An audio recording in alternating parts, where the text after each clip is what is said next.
मेरे सामने कुछ सम्मानित मानव सज्जन विराजे हुए हैं।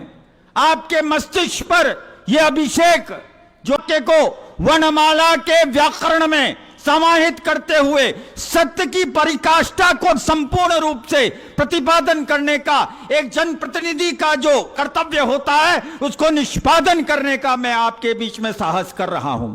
लोकसभा में जयपुर ग्रामीण लोकसभा का प्रतिनिधित्व करने वाले पूर्व विधायक पूर्व विधानसभा के उपाध्यक्ष श्रीमान राव राजेंद्र सिंह जी से निवेदन करूंगा कि आप पधारें और उपस्थित जन समूह को संबोधित करें। श्रीमान राव साहब राजेंद्र सिंह जी, जोरदार तालियों में जाकर राव साहब का स्वागत करेंगे।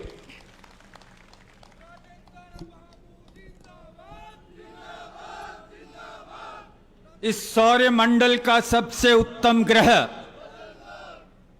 पृथ्वी और पृथ्वी का उत्कृष्ट भाग हमारा राष्ट्र भारत और इस भारत का सबसे उत्तम स्थान राजस्थान। मैं आप सबसे साथ मिलकर राजस्थान के मुख्यमंत्री का स्वागत करता हूं, अभिनंदन करता हूं। इस राजस्थान के हृदय की झनकार, झुंझुनू की इस मानव संपदा और झुंझुनू के सुल्ताना के नागरिक, मैं आपका भी स्वागत करता हूं, अभिनंदन करता हूं। प्रदेश की भारतीय जनता पार्टी के प्रमुख, हम सबके अनुयायी, आदर्श इस प्रदेश की जनता को भारतीय जनता पार्टी के संगठन में सर्वोत्तम स्थान प्राप्त कराने का जो श्रम कर रहे हैं, ऐसे प्रदेश अध्यक्ष मदन जी राठौड़, मैं आपका भी नतमस्तक होकर स्वागत करता हूं, अभिनंदन करता हूं। आज इस मंच पर स्वामी से लगाकर एक जनप्रतिनिधि की उत्तम श्रृंखला आपके बीच में उपस्थित है। राजस्थान के मंत्रिमंडल के सदस्य, आपके स्वयं के जनप्रतिनिधि, आपके सामने विनती भाव से अपना अनुरोध प्रस्तुत करने के लिए विवेचन कर अपनी अभिव्यक्ति को संपूर्ण रूप से आपके बीच में निवेदन का आदर सहित प्रस्तुत करना चाहते हैं। आदरणीय मुख्यमंत्री महोदय, ये राजस्थान की रज का वो भाग है जिसने भारत की सरहद पर सर्वाधिक अगर जीवन का बलिदान दिया है तो ये वो भाग है जिसको हम झुंझुनू के नाम से जानते हैं। मेरे सामने कुछ सम्मानित मानव सज्जन विराजे हुए हैं।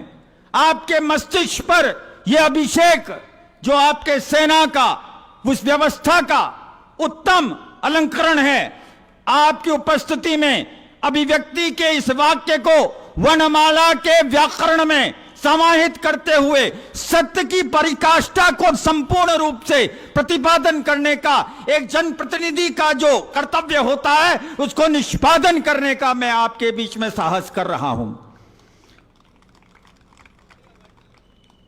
आदरणीय मुख्यमंत्री महोदय, यह शेखावाटी की दरा है जिसके दो प्रमुख गुण हैं।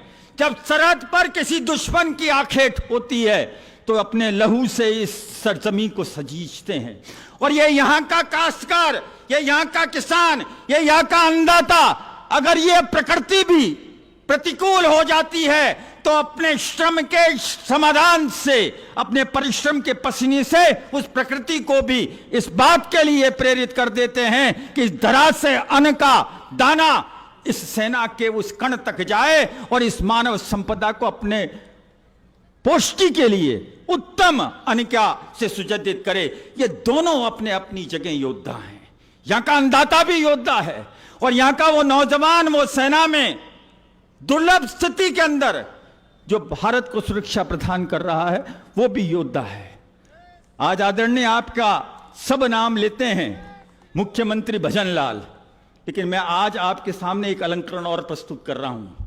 आज मैं इस योद्धाओं की धरा पर, बलिदान और शौर्य की धरा पर आदरणीय आपको पंडित भजनलाल शर्मा के नाम से पुकार रहा हूं क्योंकि आपके उस कार्य के क्रम में वो सारी का सारा उपनिषद के साथ में वेद और विद्या का वो समावेश है। ये जनता आज आपसे अपेक्षा के अनुरूप आचरण करवाती है और आपसे उपस्थित होकर इस मातृशक्ति के माध्यम से ये बात नतमस्तक होकर स्वीकार करती है कि जिस संस्कारों का प्रथम मातृ पाठशाला से इस प्रकार के वीर योद्धा पैदा हुए और क्षत्रिय उचित मर्यादा को परिपालित करने का निष्ठापूर्वक उन्होंने अनुसंधान किया, आज ये जनता अपेक्षा करती है कि आप राजस्थान के मुखिया हैं, इस देश का मुखिया प्रधानमंत्री नरेंद्र मोदी जी हैं।